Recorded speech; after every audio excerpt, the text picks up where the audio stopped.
Olá, meu amigo, minha amiga, sejam bem-vindos a mais um Portal do José. Hoje com temas bastante desafiadores, porque não é muito fácil, diante de tantos ambientes escuros que nós temos aqui no nosso país, iluminar com uma lamparina, um palito de fósforo, uma lanterninha, mas nós tentamos. Evidentemente, para você que já tem uma opinião super formada, muitas das coisas que eu digo aqui não vai mudar a tua forma de pensar, a tua forma de agir.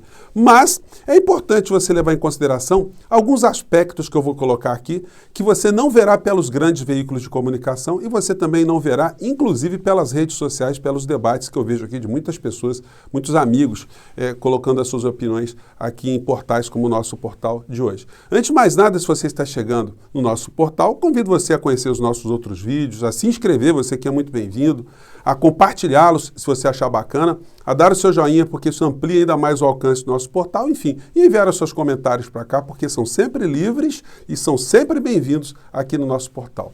Gente, o que está acontecendo hoje no nosso país é que as pessoas mais envolvidas com o debate político do dia a dia estão preocupados com personagens, o que fez um, o que fez outro, o que deixou de fazer, enfim. E muitas das vezes a gente acaba caindo em discussões menores e se afastando das principais contradições de situações como as que o Brasil vive no dia de hoje.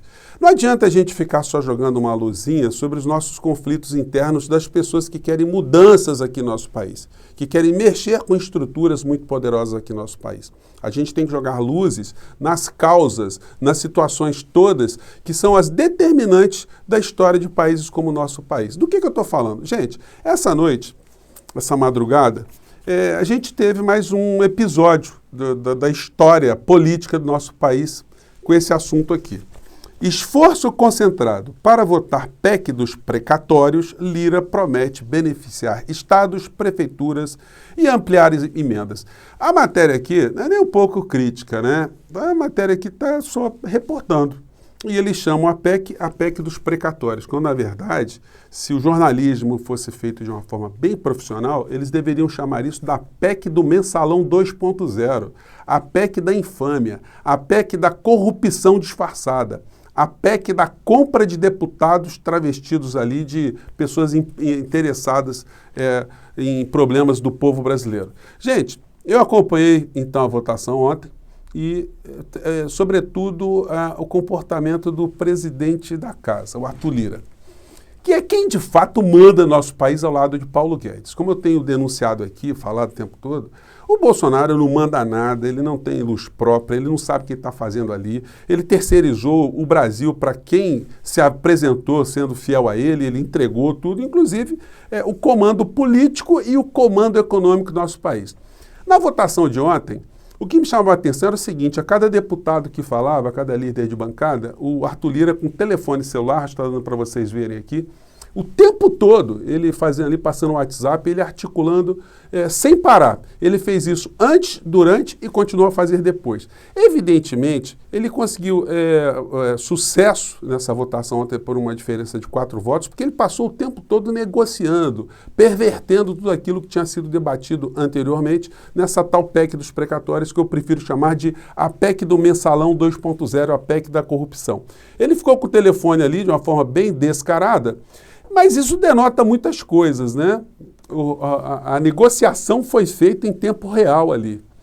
E Arthur Lira, vamos nos lembrar que ele foi braço direito do Eduardo Cunha, talvez o presidente da Câmara mais corrupto, mais gangster que a gente tenha tido na história do nosso país, diante de tudo que foi revelado sobre ele. Então, essa figura que foi aliada ao Cunha, hoje está sentada ali à frente do Congresso Nacional, da Câmara Federal. Ele que foi acusado de desvio de dinheiro na Assembleia Legislativa de Alagoas, quando ele era deputado estadual, numa operação chamada Operação Taturana, ele só foi agora poupado porque o próprio estado de Alagoas, né, jogou essa situação um pouco para o lado, enfim, mas muitas situações elas poderão eclodir de uma hora para outra. E o Arthur Lira, esse homem com esse passado, ele estava preocupado com o povo, estava preocupado com o cidadão, estava preocupado com alguma coisa diferente do que os 20 bilhões de reais que estão sendo desferidos, estão sendo destinados para serem utilizados secretamente, sem muito controle, sem um controle muito fino por parte da sociedade brasileira? Evidentemente que não. E esse projeto todo, o que ele pode estar escondendo? Bom, em primeiro lugar, como eu tenho mostrado para vocês, o Bolsonaro tem sido poupado de uma forma muito descarada, para quem tem um olhar mais atento, dos crimes que cometeu contra o nosso povo. Dos crimes de responsabilidade, os crimes comuns, os crimes eleitorais. As matérias são reportadas, mas elas não são enfatizadas, elas não são denunciadas, elas não fazem parte de um processo permanente de denunciar essa figura, acarretando para ele a extirpação, né, a expulsão da política aqui do nosso país, do comando, pelo menos o comando aparente do nosso país. Porque, vamos lembrar, né, o ex-presidente Collor sofreu impeachment por conta de uma Fiat Elba. Seria isso mesmo ou será porque ele contrariou alguns interesses, enfim, da turma dele, inclusive? E a ex-presidente Dilma, que sofreu processo de impeachment por conta de uma tal pedalada fiscal que ninguém consegue explicar exatamente o que é isso. Ou a grande parte do povo brasileiro não tem ideia do que seja isso. Como é que um presidente que tem quase 140 ou mais de 140 pedidos de impeachment por crimes objetivamente observados, materializados, como é que ele permanece no poder? É porque a elite escravocrata, ou neo-escravocrata aqui do nosso país, o mantém, como manteria na época da escravidão, como manteria numa ditadura, como manteria em qualquer sistema onde essa mesma elite apodrecida ganharia algum tipo de dividendo no meio dessa história. O comportamento dos grandes veículos de comunicação nesse momento, eles vão dizer muito para a gente. Porque se eles fizerem uma espécie de vistas grossas em relação a mais esse episódio, para eles não vai ser difícil, porque quem escondeu de uma forma objetiva a responsabilidade direta de um presidente da República num genocídio, vamos lembrar só um ato, né? O Bolsonaro colocou um general para ser ministro da Saúde no meio de uma pandemia, sem falar das outras coisas que a CPI fez mostrar para o povo brasileiro de uma maneira geral. Então, se eles conseguiram preservar essa criatura, porque na área da economia ele tinha terceirizado o nosso país para um gangster comandando toda a área da economia e cada vez mais dilapidando o patrimônio público, com o apoio corrupto ou baixo corrupto de ex-militares que estão agora dentro do governo, enfim, se eles conseguiram fazer isso, acobertar agora um furinho no teto, para garantir que durante o ano de 2022 o Bolsonaro possa ter algum tipo de recuperação eleitoral, para conseguir viabilização numa reeleição, para viabilizar aquilo que é música para essas pessoas todas do mercado, ou seja,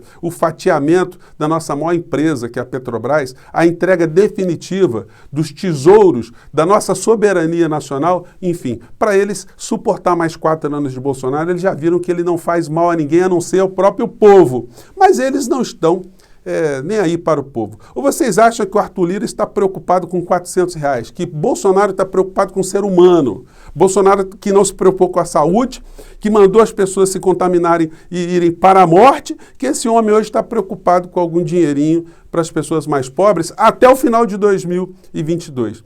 O argumento que essa PEC ela serviria para dar apoio para as pessoas mais pobres, não se sustenta, porque isso está sendo demonstrado que poderia ser resolvido por uma medida provisória. Os deputados todos votariam ali. O que está sendo discutido, o que está sendo tramado ali, é um roubo mesmo de dinheiro público, comandado ali pelo Arthur Lira, essa figura, com apoio do Palácio do Planalto, porque vai pegar uma beirada, vai conseguir fazer campanha eleitoral à vontade com essa grana, né? E, do outro lado, nós temos ali pessoas que se opuseram, estão denunciando esse tipo de situação.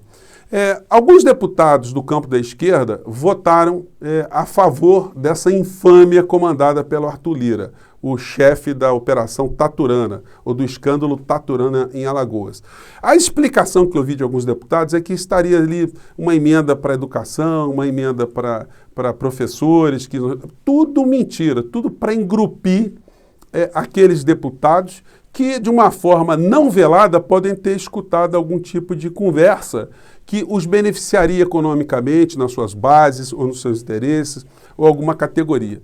A grande surpresa no meio desse episódio todo acabou sendo o comportamento do PDT, que muitas pessoas estão colocando ali como o fiel da balança, mas não foi só o PDT, não. O PSB teve muito deputado que votou também de uma forma contraditória, deputados do PSDB que estariam ali com uma candidatura já colocada à presidência da República, que também votaram ali numa situação que aparentemente gerou um benefício ao Bolsonaro, uma sobrevida a Bolsonaro, enfim.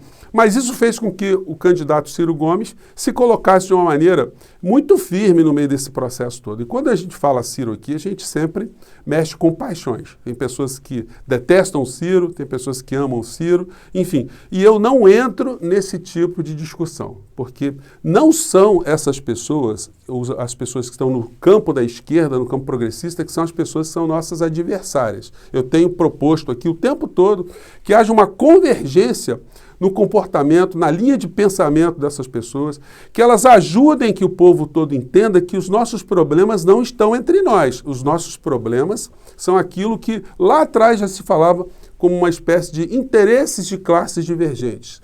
Nós temos que proteger, nós temos que lutar para que haja menos desigualdade social aqui no nosso país. Para que quem detém o poder político e econômico seja colocado e exposto para as pessoas, que as situações mais graves do nosso país sejam colocadas ao debate, que o povo entenda o que está acontecendo e que saiba que as nossas misérias não são frutos do acaso nem dos deuses, são responsabilidades dos homens. Então, gente, aqui eu sei que quando eu digo uma coisa dessa, está ficando em cima do muro, não é em cima do muro, não. Eu me posiciono sempre no campo progressista, no campo da esquerda. E vocês não verão aqui eu fazendo qualquer tipo de ação que vise dividir, que vise atenuar as nossas diferenças, enfim. Mas que coloque sempre o debate com esse campo propositivo, que a gente precisa cada vez mais estar consciente de que os nossos adversários não estão dos nossos lados. Eu falo aqui com vocês que os nossos adversários não são nem o tiozinho bolsonarista que a gente tem, nem a tiazinha do WhatsApp bolsonarista que a gente tem, que essas criaturas também são vítimas, de certo modo, da ignorância, da falta de informação. Como é que eu vou ficar aqui me digladiando com pessoas que têm pensamentos à esquerda e que, por uma preferência A ou B, têm um entendimento diferente da realidade? É por isso que eu estou aqui, é para cada vez mais fazer com que a gente tenha uma convergência, né? Quase que a palavra não saiu aqui, né? Então é isso, gente. Eu acho que nessa votação da PEC, do mensalão, a gente ainda vai ver outros comportamentos. Se os grandes veículos de comunicação, eles fizerem vistas grossas, o Jornal Nacional, que é o principal formador de opinião, os jornais das outras emissoras, todas fizerem vistas grossas, como eu tenho dito a vocês, né, atenuando o dano que isso causa à nossa nação, o grande engodo que está sendo dizer que isso é para pobre, que isso é para R$400, escondendo os 20 bilhões que os deputados espertalhões vão abocanhar com a batuta ali de Arthur Lira, a gente pode ter um entendimento que eles estão querendo preservar a candidatura de Bolsonaro ao máximo para que em 4 anos ele consiga entregar junto com Paulo Guedes, ou melhor dizendo, que Paulo Guedes entregue, tendo esse fantoche à frente do nosso país, tudo aquilo que ainda não foi entregue. E é isso que a gente precisa estar denunciando, é isso que a gente precisa estar falando. Eu acho que o Ciro Gomes com o PDT, eles vão ter uma reversão. A impressão que eu tenho é que os deputados que foram ali sondados, eles vão mudar os seus votos. O PSB também terá uma situação assim. Acredito até que os tucanos terão um comportamento assim. E outros partidos terão também comportamentos idênticos. Mas isso vai dobrar o poder de sedução do Arthur Lira, que se já conseguiu prometer uma série de coisas no primeiro tempo, no segundo tempo dessa votação dessa PEC do mensalão, pode ser que ele venha com muitos trunfos, porque afinal de contas, né, nós temos muitos ambientes escuros aqui no nosso país com criaturas sinistras, mas nós estamos aqui para acender nossas luzes em relação a eles, né? Gente, espero que vocês tenham entendido aqui algumas situações, que o programa nosso hoje tenha sido interessante e eu aguardo vocês no nosso próximo encontro. Um grande abraço, até lá, tchau!